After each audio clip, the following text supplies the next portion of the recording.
fort. Je vais murmurer. Je m'appelle Heidi Vincent.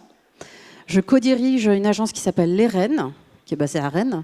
Les Rennes, ça veut dire la courroie en breton. Parce qu'on est une entreprise qui essaye d'engager le mouvement de transformation des entreprises. Deux types de transformation. Première transformation économique, d'abord, en essayant d'intégrer les enjeux de développement durable dans leur modèle économique. Et la deuxième transformation qu'on accompagne, c'est la transformation humaine, notamment adresser les questions d'intergénérationnalité, adresser les problématiques de recrutement et de fidélisation des nouvelles générations et les nécessaires changements managériaux à opérer pour accompagner ces transitions. Puis je vais laisser Didier se présenter. Bonjour, Didier Dubois, je suis le dirigeant, alors j'ai 3 casquettes, je suis dirigeant du groupe Vidéal, qui est un groupement d'entreprises adaptées, à une forte vocation évidemment sociale, puisque notre ADN c'est l'handicap. Je suis également dirigeant du groupe Slowway, qui est un groupe principalement lié à la RSE, tout ce qui est concept et co-construction de bâtiments vertueux. Voilà. Et comme par exemple, si vous connaissez La Ruche, qui est un lieu incubateur de toute entreprise à fort impact social et environnemental. Sinon, si je suis présent surtout aujourd'hui, c'est parce que je suis le président de Dirigeants Responsables, qui est une association sur Rennes où nous regroupons entre chefs d'entreprise, puisque que sur Rennes, il y a 37 entreprises qui représentent à peu près 15 000 emplois. Et nous n'avons que des échanges sur la RSE. On a 45 minutes ensemble pour vous expliquer les modèles économiques vertueux. Donc, j'espère que vous avez bien dormi hier soir.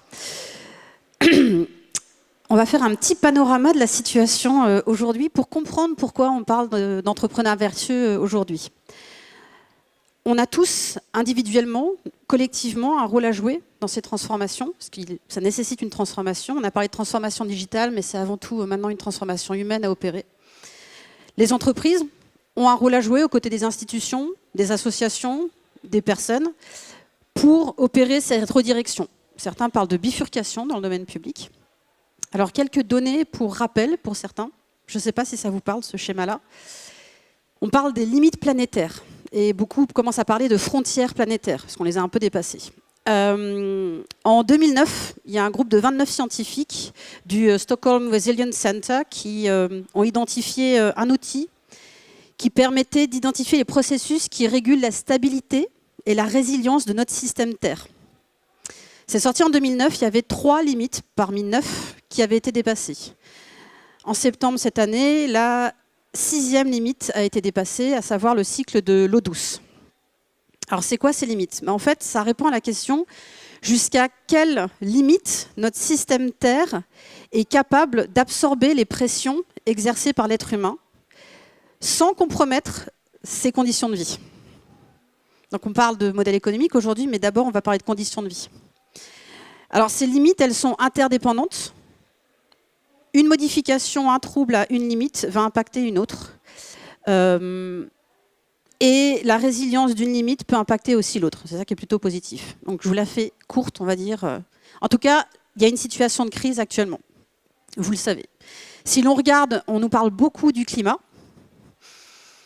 Le GIEC, qui est l'institution scientifique indépendante qui a mesuré ça, dit qu'entre 2011 et 2020, on a déjà gagné, je ne sais pas si on peut parler de gagner, on a pris 1,1 degré de température à la surface du globe comparé à la période de 1850 à 1900. Et en fonction des prévisions, plus ou moins optimistes, on parle de 1,5 à 3 degrés en plus à la surface du globe d'ici 2050. Par rapport à ça, il y a 45% de la population sur Terre qui est extrêmement vulnérable à ces contextes liés au changement climatique. Risque d'inondation, risque de sécheresse, de tempête. On a vu la tempête récemment, on voit les pluies actuellement. Dernière chose en parlant du climat, forcément c'est fortement corrélé aux gaz à effet de serre. L'Union européenne, avec la loi climat en 2021, a dit qu'il faut que l'Europe réduise de 55% d'ici 2030 ses émissions de gaz à effet de serre. Et en 2050, neutralité carbone. Ça ne veut pas dire zéro émission, ça veut dire qu'il faut compenser. Si on regarde un autre élément qui est probablement plus important encore que le climat, c'est la biodiversité. Alors il y a le GIEC pour le climat, et puis on ne parle pas beaucoup de l'IPBES, qui est le référent en matière de biodiversité. En 50 ans, on a perdu 2/3 des vertébrés. Donc ça veut dire les oiseaux, les mammifères, les amphibiens, les reptiles. 2/3 de la population a disparu. On parle de la 6e extinction de masse. C'est pas fun, je suis d'accord, mais c'est juste pour poser le contexte. Le problème, bon, il y en a plein, mais un des problèmes liés à l'emploi, c'est que 80% des emplois en France sont directement ou indirectement dépendants de la biodiversité. Si vous remontez la chaîne, vous êtes directement ou indirectement lié à la biodiversité. Ce qui est assez problématique, surtout que la biodiversité est en train de mourir. Et ça, c'est de la source ministère en charge de l'environnement. Plutôt sérieux. Et pourtant, soyons positifs, la biodiversité, si ma zipette veut bien fonctionner, pardon, la biodiversité, en fait, ça rend énormément de services. On parle de services écosystémiques. Il y en a 4 principaux. Services d'approvisionnement, ça nous nourrit, ça nous donne de l'eau. Ça nous permet de nous loger, ça nous donne des ressources médicinales, par exemple. Services culturels, ça fait quand même du bien de se promener en forêt. Ça participe à l'esthétisme, le loisir, le sport. Services de soutien, par exemple la photosynthèse, le cycle du nutriment dans la terre, l'enrichissement de la terre. Elle propose aussi un service de régulation. Service de régulation, c'est tous les services en fait, qui sont obtenus à partir de processus de régulation. Par exemple, les zones humides ont un rôle très important dans la captation du CO2. Les zones humides vont aussi réguler les problèmes d'inondation, notamment quand on a des crues. Ils vont filtrer aussi les polluants. 4 services particulièrement importants pour nous, pour l'humanité, pour les animaux, pour le vivant en tout cas. Si je vous parle de biodiversité et de climat, c'est parce que, avec ce contexte, il faut se dire qu'on a peut-être besoin de changer de lunettes en 2023 et pour les siècles à venir.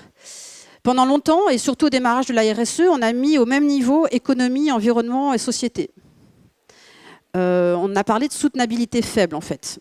Considérer que ces 3 sphères étaient indépendantes, que l'une pouvait se substituer à l'autre, et ça a longtemps été le cas. Et vous verrez plein de schémas quand on parle de RSE, on met les 3 comme ça, côte à côte.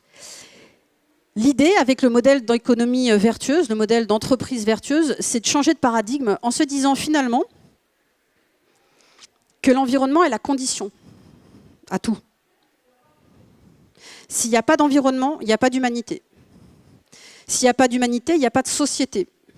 S'il n'y a pas de société, il n'y a pas d'économie, donc il n'y a pas d'entreprise. L'entreprise est un moyen, parmi tant d'autres, une association peut être un autre moyen, un organisme public peut être un autre moyen, un moyen d'avoir une justice sociale, de permettre la sécurité des êtres humains, leur épanouissement, qui n'est possible que grâce à un environnement qui permet de rendre ces services écosystémiques. Donc on est bien en train de parler de préserver l'habitabilité sur Terre. C'est pour ça, je sais que c'est très vaste, mais c'est pour ça qu'on parle de modèle économique vertueux, c'est réussir à revenir à ces éléments de base en fait. Si on est d'accord avec ça, on se dit finalement qu'on veut aller vers une soutenabilité forte. L'environnement, c'est l'objectif premier. Sans ça, on ne peut même pas parler d'entreprendre dans l'Ouest. Si on ramène ça à l'économie, il y a une formidable personne qui s'appelle Kate Faust, une Anglaise, qui a proposé un nouveau modèle économique pour répondre à ces enjeux-là. Alors, ça ne plaît pas aux Français, mais ça s'appelle la théorie du donut. Pourquoi ? Elle dit que l'économie aujourd'hui, elle doit se développer au sein d'un espace qui ne va pas exploser les limites planétaires, donc les 9 limites planétaires dont j'ai parlé tout à l'heure, et qui ne va pas aller en deçà d'un seuil de justice sociale. Au hasard, le dumping social, faire travailler des gens pour des salaires proches de l'esclavage, etc. Donc cet espace économique juste et sûr, c'est dans cela que les modèles économiques vertueux travaillent. Ils se situent dans cet espace juste et sûr pour l'humanité. Donc il y a 9 limites écologiques dont on a parlé, et elle évoque 12 besoins humains fondamentaux. Donc un modèle économique vertueux, il va réussir à s'inscrire dans ce seuil, dans ce donut justement entre les deux. À titre d'exemple, Amsterdam a été le premier en Europe à mettre en place l'économie du donut en 2020. Je ne sais pas si vous avez entendu parler, ils ont interdit les jets privés par exemple à l'aéroport de Schiphol, qui est quand même un gros aéroport au niveau européen et même mondial. Et maintenant on va parler de modèle économique. Oula, là c'est là où il y a un petit souci de... Je ne fais rien. Voilà, c'est fini. Je pas ce qu'il a fait. Pour ceux qui veulent partir, je vous fais les diapos à l'envers. C'est pratique. Bon, écoutez, on va le faire comme ça. Il y a différents niveaux de modèles de virtuosité, on va dire, en fonction de l'ambition ou des moyens que vous avez. On pourrait dire, on fait comme d'habitude, business as usual. C'est l'économie linéaire. J'extrais de la matière, je consomme de l'énergie, je la transforme, je la vends, vous l'utilisez, elle part en déchets et j'extrais à nouveau et j'épuise la planète. Ça, c'est le modèle extractiviste, volumique, toujours plus, qui fait qu'on a pas mal de burn-out, 34% en France notamment, et qui est le modèle qu'on ne peut plus voir continuer en fait. Le deuxième modèle, c'est le modèle responsable. Le modèle responsable, il va intégrer la démarche RSE. Il va chercher, par exemple, à baisser ses émissions. Il ne va pas dépasser la réglementation européenne. La réglementation européenne, moins 55% de gaz à effet de serre d'ici 2030. Je ne vous explique pas comment. Bon courage. Le problème, c'est qu'une bonne stratégie RSE, une bonne démarche RSE mise en place depuis plusieurs années, dans les faits, on voit que les entreprises arrivent à baisser leurs émissions de maximum 35%. Ils n'atteignent pas encore l'objectif de 55%, voire de neutralité carbone. Ce n'est pas suffisant. Donc on parle souvent de recyclage, qui est un grand enfumage, puisqu'au bout du bout, le recyclage, on le fait 2-3 fois grand maximum, ça consomme énormément d'énergie, et on a quand même beaucoup de matière qui est consommée. L'étape au-dessus, c'est le modèle contributif. Ce sont des principes d'entreprise. Le modèle contributif, on va par exemple parler d'économie circulaire. Le modèle contributif, il est plus ambitieux que les obligations réglementaires. Il va viser à avoir vraiment un engagement environnemental et sociétal fort. Et il va travailler sur le mieux vivre ensemble à l'échelle du territoire, pour faire simple. Avec le modèle circulaire, alors je vais devoir revenir en arrière. Ça vous permet de faire une petite pause cérébrale. Vivi.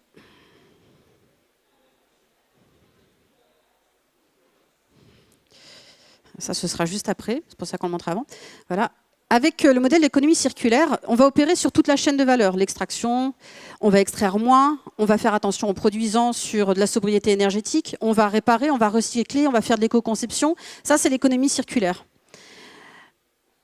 C'est un modèle qui est vraiment à encourager parce qu'on vise à faire moins mal à la planète et à moins consommer. Mais il y a des limites à ce modèle-là, aujourd'hui, actuellement, avec notre modèle de croissance infinie actuel. Première problématique, c'est qu'il y a énormément de matériaux qui ne se recyclent pas. Vous prenez vos plaquettes de frein sur votre voiture, c'est dissipatif, c'est-à-dire que le caoutchouc, il se retrouve sur la chaussée. Vous ne pouvez pas recycler le caoutchouc sur les plaquettes de frein. Deuxième grosse problématique aussi, c'est que l'économie circulaire, c'est assez coûteux, puisqu'aujourd'hui, on fait des alliages très complexes, on fait des textiles très complexes avec des assemblages de plein de matières qui font que c'est difficile de décortiquer tout ça pour le réemployer. Deuxième gros problème, c'est que le recyclage, finalement, il se fait souvent au détriment de la qualité du produit. Au fur et à mesure des recyclages, on fait du downcycling. Et typiquement, Didier Dubois va pouvoir nous parler de l'exemple du PVC qui présente cette problématique-là.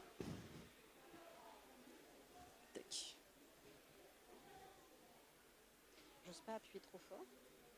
Tu vois, c'est sensible. Oui, alors on m'a demandé de citer un exemple, puisque nous avons une entreprise adaptée sur Paris, Île-de-France, qui aujourd'hui traite tous les déchets. Quand nous avons repris cette structure il y a 2 ans, on a découvert que simplement 20% des produits qui étaient récupérés étaient recyclés. Grande surprise, donc nous avons, le groupe Vidéal, choisi, en créant de l'emploi de personnes en situation de handicap, de reprendre cette structure et d'inverser, c'est-à-dire de rendre 80% des produits qui étaient récupérés recyclables. Alors recyclable, c'est bien, sauf que notre volonté était d'aller dans l'économie circulaire et non pas juste recycler. Nous avons donc étudié toutes les filières possibles, parce que pour avoir un produit en économie circulaire, il faut connaître la filière derrière. Ce n'est pas juste de se dire, tiens, tel produit, on va le réutiliser.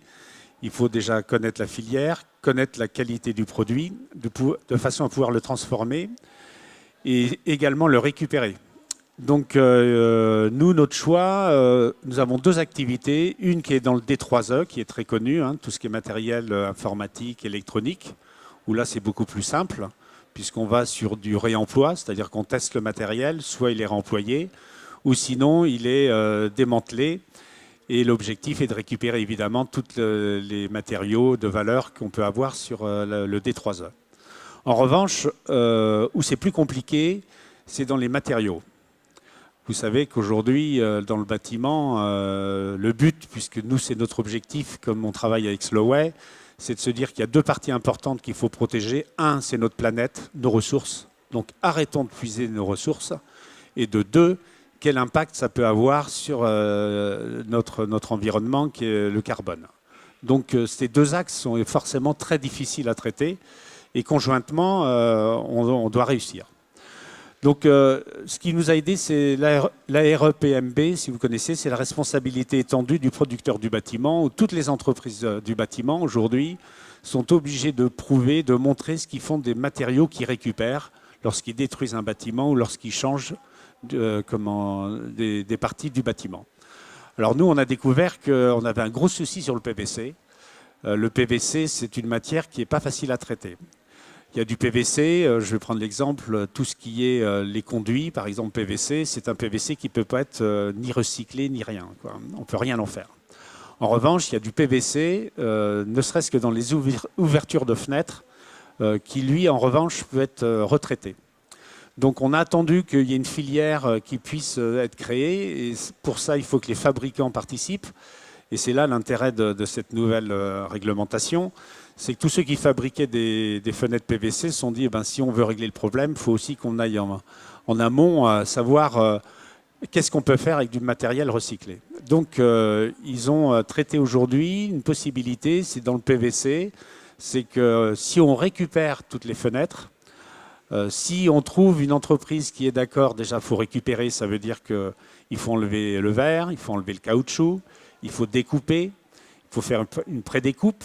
Il faut faire après passer dans un broyeur, et après le broyeur, il faut que ça retourne en petites billes pour que ça puisse revenir du PVC pratiquement naturel. Donc c'est un choix, c'est un coût, et ça a été notre volonté qu'on a démarré il y a 2 mois sur l'Île-de-France, à Paris. Aujourd'hui, on a un réseau qui nous permet de récupérer dans des grosses bennes toutes les semaines des grosses ouvertures, et on a des personnes en situation de handicap qui se sont mis que sur cette activité.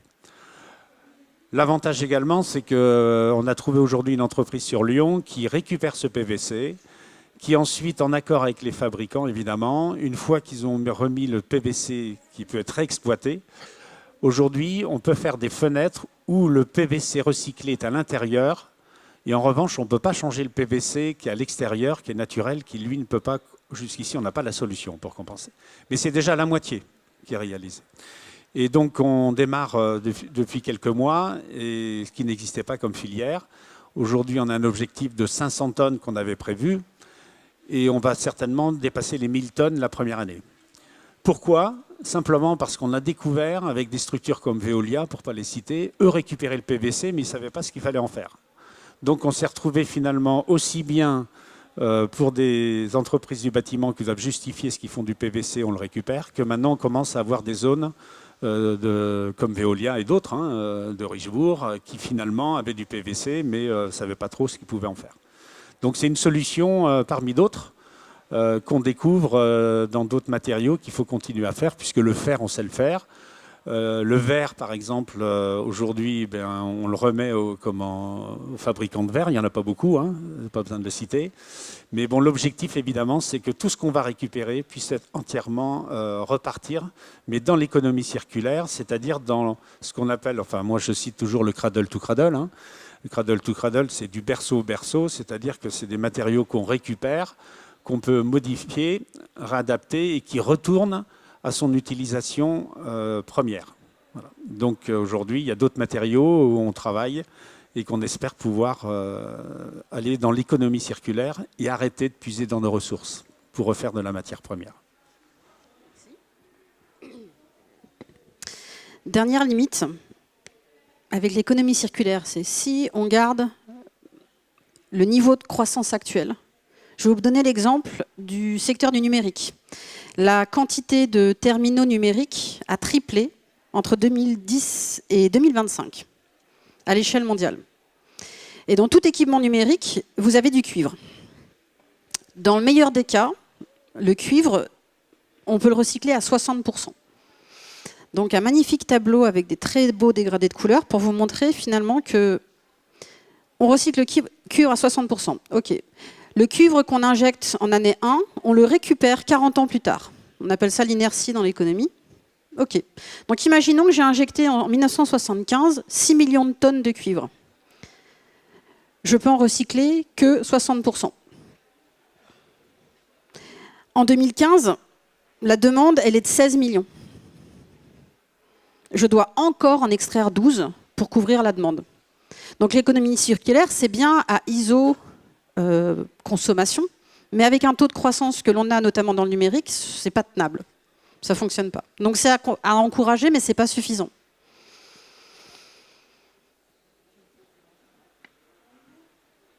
Oui, je rajouterais un point important dans l'économie circulaire, c'est là on parle évidemment de toutes nos ressources, mais on néglige pas l'impact carbone. Sur cet exemple de tout ce que je disais tout à l'heure, D3E, aujourd'hui, heureusement qu'on commence à avoir des obligations pour les grosses entreprises de calculer l'impact carbone, hein, qui est sur la taxonomie, hein, sur les critères, et qui va imposer des taxes si on n'est pas capable de remonter sa consommation carbone ou les efforts qui sont faits sur des critères bien précis.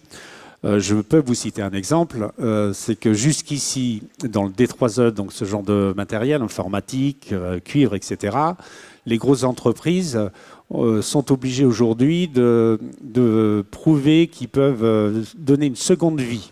Hein, je prends le cas des ordinateurs, vous prenez les box, vous prenez les antennes, qu'aujourd'hui vous avez les antennes 4G par exemple, on va les remplacer avec des 5G. Qu'est-ce qu'on fait des 4G ? Donc aujourd'hui, les grosses entreprises ont l'obligation de montrer qu'ils peuvent remettre au réemploi le matériel. Pour ça, il faut le récupérer, donc évidemment du déplacement, mais surtout aussi, il faut faire un test sur place, de façon à ce que si toutefois ça peut avoir une seconde vie, on l'envoie sur l'usine, et si toutefois ça doit être démantelé, on le fait sur place. Enfin, nous.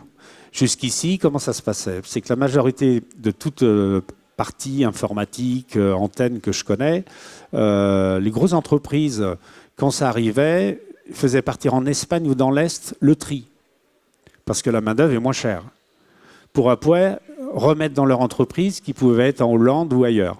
Donc un fort impact carbone. La loi de la carbone nous donne aujourd'hui des possibilités qu'il faut travailler. C'est que ces entreprises ont compris et vont être obligées de faire ce tri sur le territoire national. Donc il y a un vrai effort qui doit être fait et qui en plus crée de l'emploi. Donc c'est des opportunités qu'on peut encore avoir, qu'il faut avoir. C'est qu'on évite l'impact carbone à partir du moment où la partie d'économie circulaire, le tri et la collecte, alors la collecte surtout, mais le tri soit fait en France. Si on regarde la définition de la Fondation Ellen MacArthur, qui a beaucoup travaillé dans l'économie circulaire, elle a une définition où elle intègre beaucoup plus de modèles économiques, une définition plus large. Donc allongement de la durée d'usage, l'éco-conception, moins de consommation, ça fait partie de l'économie circulaire. Mais si on regarde du côté des entreprises, il y a aussi ce qu'on appelle l'écologie de l'économie de la fonctionnalité, où là on va beaucoup plus travailler sur la vente d'un usage d'un produit plutôt que de la possession. Par exemple, plutôt que de vous vendre des ampoules, vous allez proposer à une entreprise un service d'éclairage, le bon éclairage, dans un espace de travail, mais avec un impact négatif moindre, peut-être moins de consommation. Et pour ça, vous allez, avec l'économie de la fonctionnalité, beaucoup plus travailler avec les parties prenantes, les autres acteurs. Et donc, dans le domaine du bâtiment, vous allez travailler, comme vous êtes responsable de la lumière, vous allez travailler sur la conception du bâtiment avec celui qui conçoit le bâtiment, peut-être travailler sur les ouvertures, source de lumière aussi, éventuellement avec l'implantation, travailler sur l'implantation du bâtiment avec l'urbaniste. Tout ça dans une logique de avoir un bon éclairage en réduisant l'impact négatif. Autre exemple, vous vendez des radiateurs dans une entreprise. Là, dans l'économie de la fonctionnalité, vous n'allez pas prendre le radiateur. Ce n'est pas le radiateur que vous vendez, mais plutôt un confort thermique pendant une certaine durée, pendant 10 ans par exemple, à coût maîtrisé. C'est vous qui maîtrisez la qualité évidemment du produit et aussi les externalités négatives. Vous allez travailler beaucoup plus avec le prestataire en charge de l'isolation, par exemple, confort thermique, peut-être encore une fois avec les ouvertures, le système d'ouverture. Donc c'est travailler beaucoup plus avec ces parties prenantes en vendant un usage plutôt que le bien en lui-même. Donc ça, c'est l'économie de la fonctionnalité.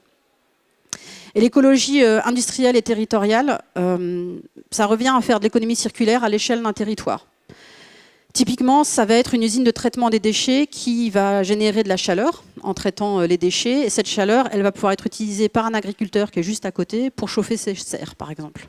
Ça, c'est de l'écologie industrielle territoriale. C'est mutualiser plusieurs services sur un territoire pour réduire son impact négatif.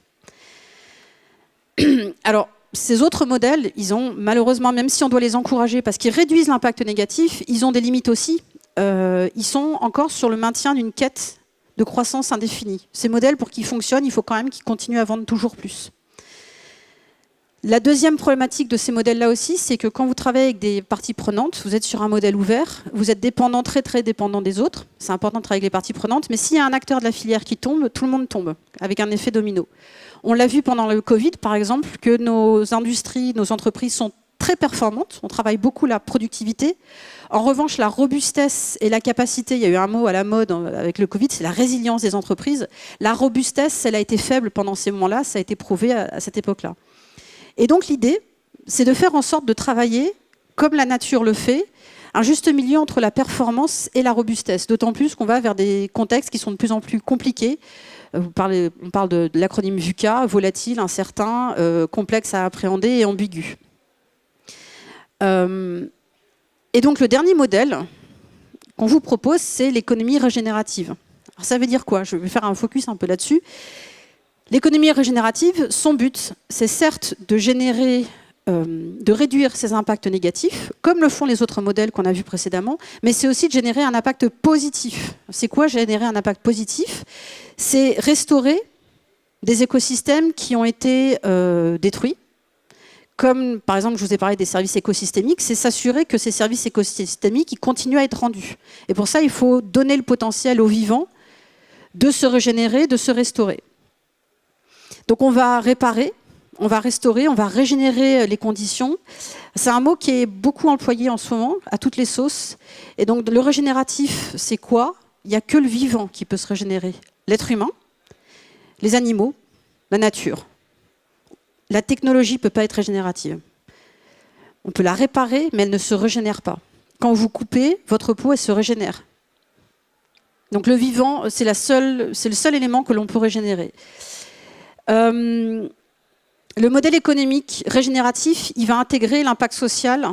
Là, je vais beaucoup faire un focus sur l'écologie, l'environnement, la protection de l'environnement, mais on travaille autant sur l'humain, sur l'être humain. Donc il y a un pan social très important avec l'économie régénérative. Il est clairement ancré dans les limites planétaires, donc on est vraiment autour de l'économie du donut de tout à l'heure, respecter les 9 limites planétaires, donc se définir un seuil économique aussi, et respecter cette justice sociale fondamentale.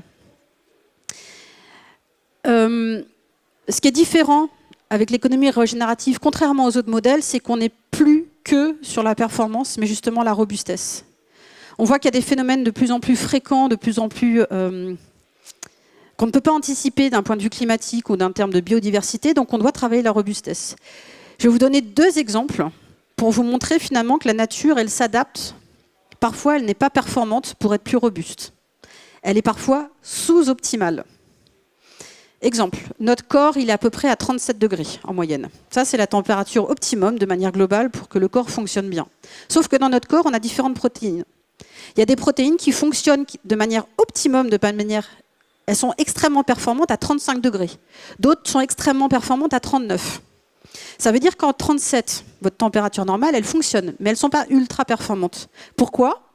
Parce que quand vous avez une pathologie ou un virus qui arrive, là, vous commencez à avoir de la fièvre pour que les protéines qui fonctionnent, qui doivent attaquer justement la pathologie, peuvent le faire. Et elles montent à 39 pour ça. Autre exemple de sous-optimalité, c'est la photosynthèse. La photosynthèse, elle est très sous-optimale. Pourquoi? Parce qu'en fait, en fonction de la qualité de l'air, elle va ajuster sa capacité d'absorption. De base, elle n'est pas très bonne dans la production. Et en fonction, si la qualité de l'air devient mauvaise, elle s'améliore à ce moment-là. Du coup, le modèle économique de demain, certes, on devra être productif, mais on devra s'assurer que les êtres humains ne fassent pas de burn-out. Donc leur octroyer peut-être un jour de plus de congé pour durer plus longtemps, si je regarde juste l'aspect social.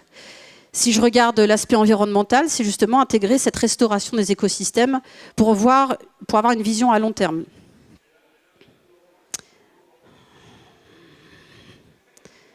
Je sens que je vais avoir 25 diapos qui vont défiler d'un coup.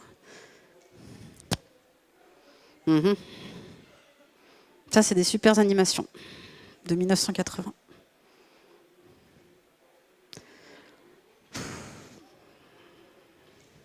Il ne réagit pas.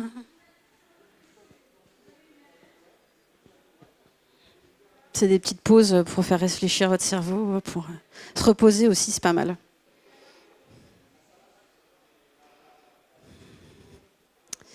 Allez.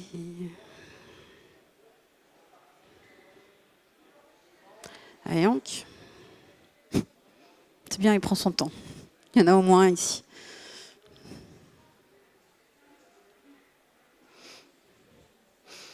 Donc le modèle économique de votre entreprise demain, si vous souhaitez être là dans 10 ans, dans 20 ans, et je vous le souhaite, voyez loin en vous disant « j'aimerais que mon entreprise elle engage 2 mouvements ». Je vais essayer de réduire mon impact négatif au minimum possible. Le minimum possible, c'est d'aller en dessous des limites planétaires. Donc il y a plein de manières pour ça. On en a parlé, l'économie circulaire, l'éco-conception, avoir une sobriété énergétique, etc. Ça, c'est le premier élément, le premier mouvement engagé. Et puis le deuxième mouvement, c'est justement générer de l'impact positif, parce que nos écosystèmes ont été dégradés, parce que la biodiversité a disparu aux 2/3. Donc restaurer les écosystèmes, ça veut dire intégrer la biodiversité et le climat au cœur de votre modèle économique. Alors, concrètement, le modèle régénératif, c'est intégrer le fait que vous devez contribuer à rétablir l'écosystème environnemental. Et en fonction du contexte, par peut-être l'environnement social de votre entreprise qui aurait été dégradé, endommagé. C'est renforcer les services écosystémiques de la nature, ceux que j'ai présentés au début avec la roue, les 4 écosystèmes de la nature. Et puis aussi, c'est booster vos capacités à vous adapter en étant créatif, en travaillant avec les autres, quitte à être sous-performant parfois, mais pour être encore là après le Covid. Comment on fait concrètement ? Tout dépend si votre entreprise est en lien direct avec le vivant ou pas. Si vous êtes en lien direct avec le vivant, par exemple l'agriculture, vous avez une exploitation, vous faites de l'extraction, vous êtes dans la pisciculture ou vous travaillez avec les forêts, là vous allez clairement directement pouvoir modifier vos pratiques, vos systèmes de production. Et si, comme la majeure partie des entreprises, vous n'êtes pas en lien direct avec le vivant, il y a d'autres portes d'entrée. Je ne sais pas, vous êtes dans un service informatique, une entreprise comptable, la banque, etc. Dans le service de manière globale, il y a d'autres techniques. Je regarde juste le temps qui nous reste. Quand vous n'êtes pas en lien direct avec le vivant, vous pouvez quand même travailler sur vos infrastructures et vos équipements. Par exemple, les infrastructures, ça va être végétaliser votre toit, ça va être désartificialiser vos parkings, remettre de la terre. Vous avez peut-être entendu parler de la zéro artificialisation nette, règle d'urbanisme, faire en sorte qu'on ait beaucoup moins d'asphalte et beaucoup plus de terre pour qu'il y ait moins d'érosion. Ça peut être recréer des zones humides, parce que c'est des zones qui permettent de séquestrer du CO2. Et on aime bien séquestrer le CO2. Ça pourrait être avoir des forêts comestibles, des potagers en permaculture si vous avez un site d'entreprise. Modification de vos processus de production. Utiliser l'éolien, on aura des exemples tout à l'heure avec Didier Dubois. Utiliser l'eau de pluie, récupérer l'eau de pluie dans vos systèmes. Avoir une centrale solaire, par exemple. Ça peut être de la phytoépuration aussi. Se reconnecter au vivant via le sourcing, ça pourrait être, par exemple, je connais une entreprise textile qui, pour teindre ses vêtements, plutôt que d'utiliser des métaux lourds, va utiliser des produits naturels, par exemple des coquilles d'œufs pour teindre, des pigments naturels plutôt que des métaux lourds, encore une fois. Les bioindicateurs à l'échelle d'une ville, par exemple, ça peut être, plutôt que d'avoir une centrale qui va mesurer les différents polluants dans l'atmosphère, vous avez des plantes aussi simples que les plantes à tabac, qui vont montrer des taches sur les feuilles s'il y a certaines pollutions, pollution à l'ozone notamment. Donc ça, c'est un bioindicateur. Et puis, vous pouvez aussi pousser à avoir des pratiques régénératives chez vos partenaires, par exemple, notamment via de la sensibilisation, via de la formation, et agir aussi en amont de votre chaîne de valeur. Je vais laisser Didier donner des exemples, justement, sur toutes les pratiques qui ont pu être mises en place. Alors, nous avons travaillé depuis... Alors, peut-être que c'est sur le...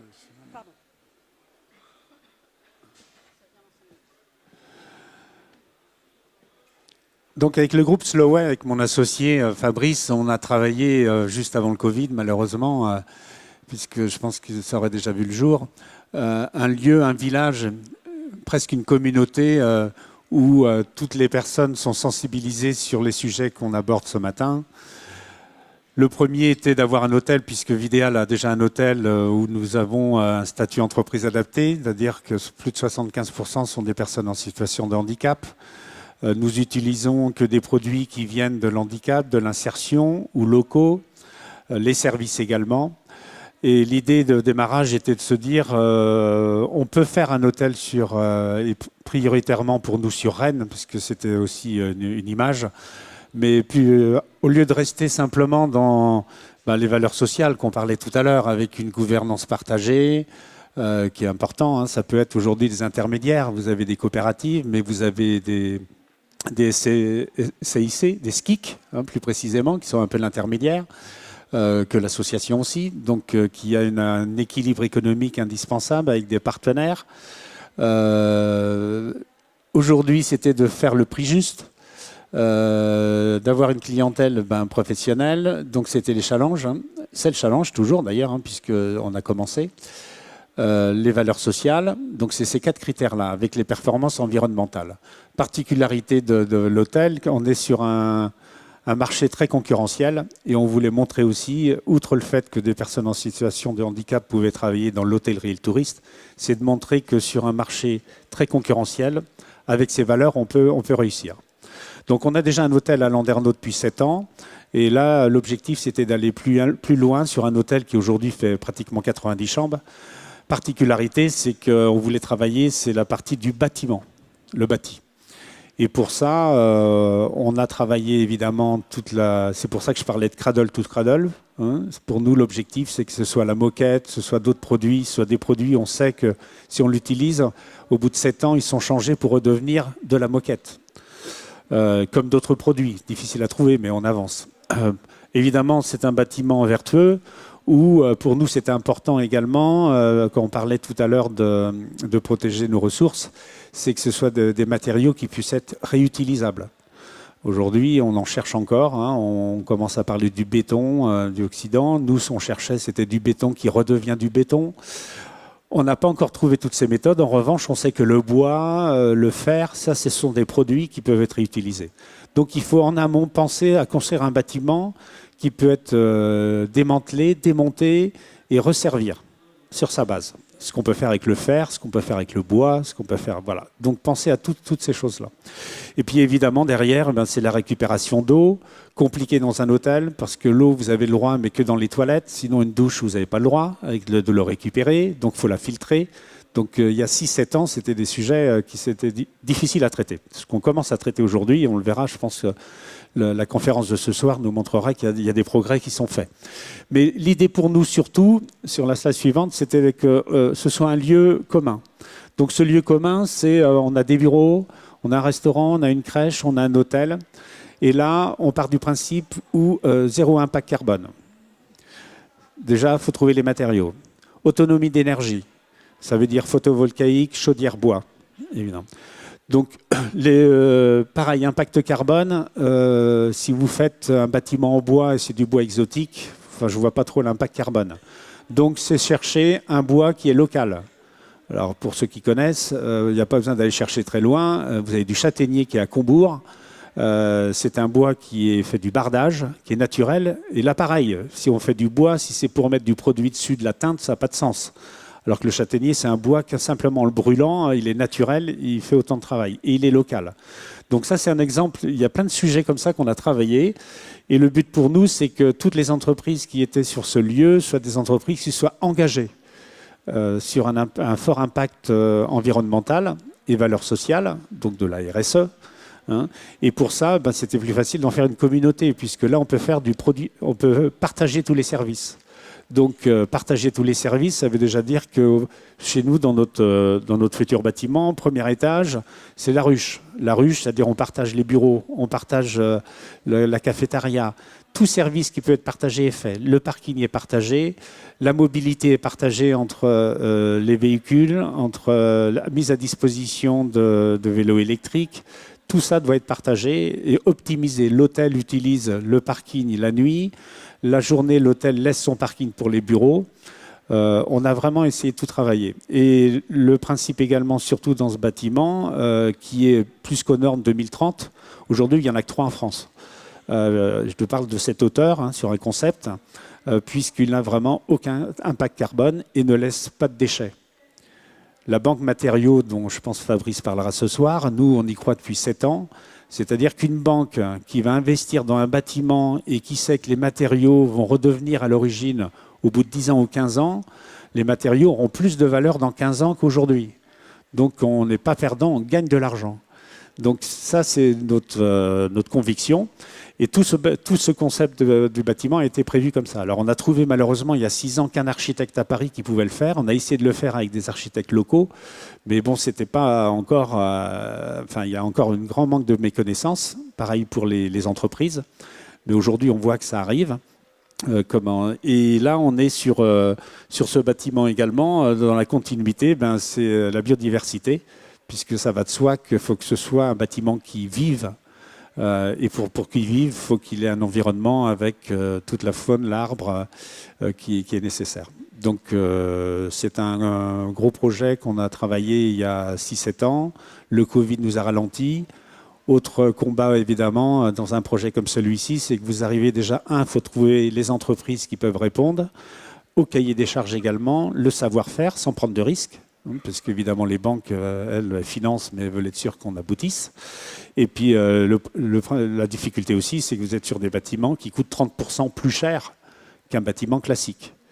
Et là, il faut faire comprendre aux entreprises que ces 30%-là, avec les économies qu'ils font du fait des charges, puisque là, vous êtes sur un bâtiment autonome, vous êtes sur un bâtiment, comme on disait tout à l'heure, qu'il y a des entreprises qui doivent rendre compte de l'impact carbone. Quelque part, c'est du positif pour eux. Que c'est un bâtiment qui dans 15 ans aura perdu peu d'argent puisque ce sont des matériaux réutilisables. Bon, mais ça, c'est des choses qu'il faut faire comprendre aujourd'hui. Et il faut qu'il y ait des entreprises qui soient, ou des personnes forcément intéressées de venir sur ces sites qui puissent le démontrer. Mais moi, je suis convaincu que c'est l'avenir.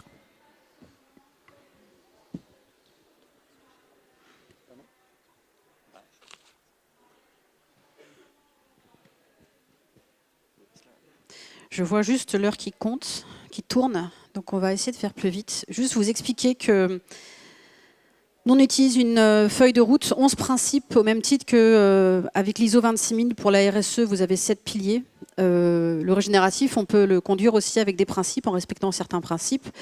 Notamment avoir une vision systémique, comprendre que l'environnement, l'humain est complexe et il faut le prendre en compte dans le modèle économique aussi. Avoir le principe 3, par exemple, c'est être capable de se limiter, donc la notion de sobriété est importante.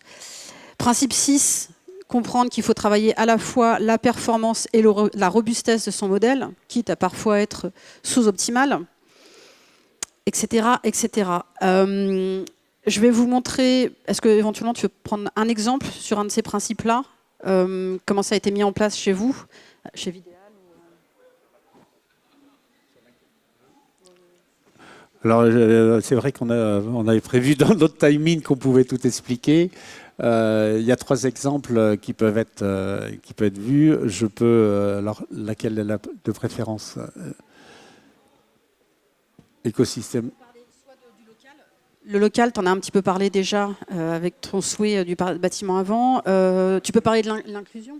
Oui, alors une partie forte aussi de Vidéal, du concept pour nous. Il y a une dizaine d'années, on s'est aperçu que les personnes en situation de handicap ou éloignées de l'emploi, malheureusement, n'avaient pas les formations adaptées. La partie très forte aujourd'hui dans le RSE, c'est l'inclusif. Donc nous avons créé il y a quelques années Fort Inclus, qui veut tout simplement dire formation par l'inclusion. Particularité, c'est que c'est un accompagnement tout le long avec une pédagogie qui est très adaptée également.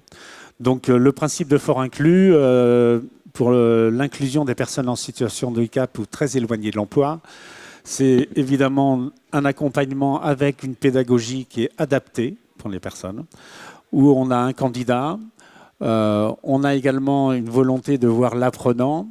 L'apprenant, évidemment, c'est de l'accompagner sur la formation en fonction de ses envies, ses besoins et son rythme. Une fois qu'on l'a fait et qu'on a vu que la personne est prête à être intégrée en entreprise, on l'accompagne. Mais pour ça, évidemment, il y a une phase importante, c'est l'intégration chez l'employeur. Donc, on sensibilise les collaborateurs de l'entreprise, on intègre la personne, on l'accompagne. Éventuellement, on fait des passages périodiques dans l'entreprise. Et une fois qu'on s'aperçoit que la personne est bien intégrée, alors aujourd'hui, il y a des systèmes qui sont faits, qu'on appelle les CDD tremplins, qui nous permet, nous, en statut entreprise adaptée, pendant 24 mois, de faire de l'inclusif. C'est-à-dire que la personne, elle est toujours salariée de l'entreprise adaptée, elle n'est pas de l'entreprise, mais elle a l'entreprise a une période de 24 mois pour pouvoir l'embaucher. Donc ça laisse quand même un certain temps et c'est nous-mêmes qui l'accompagnons et qui proposons les formations en fonction des demandes et des besoins de l'entreprise. Et une fois que ce déploiement est mis en place, du dispositif inclusif, il ne faut pas oublier qu'il y a toujours un besoin et on a donc une possibilité également sur le territoire avec de suivre continuellement la personne qui est intégrée dans l'entreprise. Voilà. Mais pour ça, évidemment, on a besoin de tous les services. Alors aujourd'hui, c'est France Travail avec les SPE, ça évolue beaucoup. Mais le programme inclusif est indispensable. On le voit aujourd'hui, puisque quand on a un manque de ressources, on peut l'avoir qu'avec des personnes qui malheureusement sont très éloignées ou ont perdu toutes les habitudes du travail. Donc si on n'a pas un programme d'adaptation comme on le propose nous à Fort Inclus, c'est souvent difficile. Donc il faut se laisser le temps pour que les personnes soient bien reçues et accueillies, que finalement on aboutit vraiment sur un emploi pérenne. Merci. Pour conclure, comment on s'y prend ? Chez les Rennes, nous, on va accompagner les structures, quel que soit leur niveau d'ambition, parce que chaque petit pas compte vers cette transition. Donc, d'abord, réduire leur impact négatif. Et puis, en fonction du niveau d'ambition, on va les accompagner jusqu'à avoir un modèle économique à visée régénérative. La première chose, c'est évidemment d'embarquer l'équipe de direction, d'embarquer le collectif via la sensibilisation, la formation. Et puis ensuite, on va analyser les pratiques de l'entreprise aujourd'hui, comprendre quels sont ses impacts sur le vivant, pour définir ensuite quelles vont être les portes d'entrée qu'elle va pouvoir exploiter, vers quel modèle économique elle va pouvoir aller pour réduire son impact. Et puis on est à ses côtés aussi pour l'assistance à maîtrise d'ouvrage dans le déploiement, notamment la concertation avec les parties prenantes et le travail avec les parties prenantes. Et puis ensuite le valoriser à la fin quand on a bien bossé, avec la labellisation par exemple.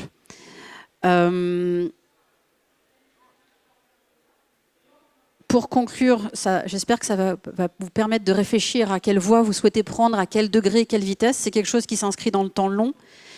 Respectez un temps long, parce que ça prend du temps, mais c'est aujourd'hui que vous pouvez le faire, et peut-être pas dans 10 ans. On a encore le luxe de pouvoir choisir. Demain, ce sera peut-être subi. Donc autant prendre le virage maintenant et le faire à votre rythme, avec un objectif quand même de générer un impact positif. Si cette présentation vous a plu, on peut échanger ensuite si vous avez du temps. J'ai normalement mes coordonnées ici, le site web de l'agence Les Rennes. Vous pouvez nous suivre aussi sur LinkedIn pour une veille aussi qui est réalisée au niveau des modèles économiques. La présentation va être disponible dans 2 mois en replay, comme tous les autres ateliers, je crois, ici à Entreprendre dans l'Ouest. Merci. Merci. Non, moi, je veux juste dire que il faut être convaincu, ça on l'est. Chef d'entreprise aujourd'hui, si on ne fait pas de RSE, on n'y arrivera pas. Il faut être convaincu, évidemment. Juste dire que il ne faut pas quitter sa feuille de route. Voilà. On ne fera pas tout d'un coup. De temps en temps, il faut accepter de reculer pour mieux avancer, parce que forcément... Il y a beaucoup de choses qu'on essaye de faire qu'on n'arrive pas, mais si on garde la feuille de route, on y arrive. Et de toute manière, c'est incontournable. Donc, engagez-vous dans ces sujets. Et je pense que la présentation aujourd'hui, elle est très représentative des axes qu'il faut suivre, surtout dans des projets entrepreneuriaux. Voilà.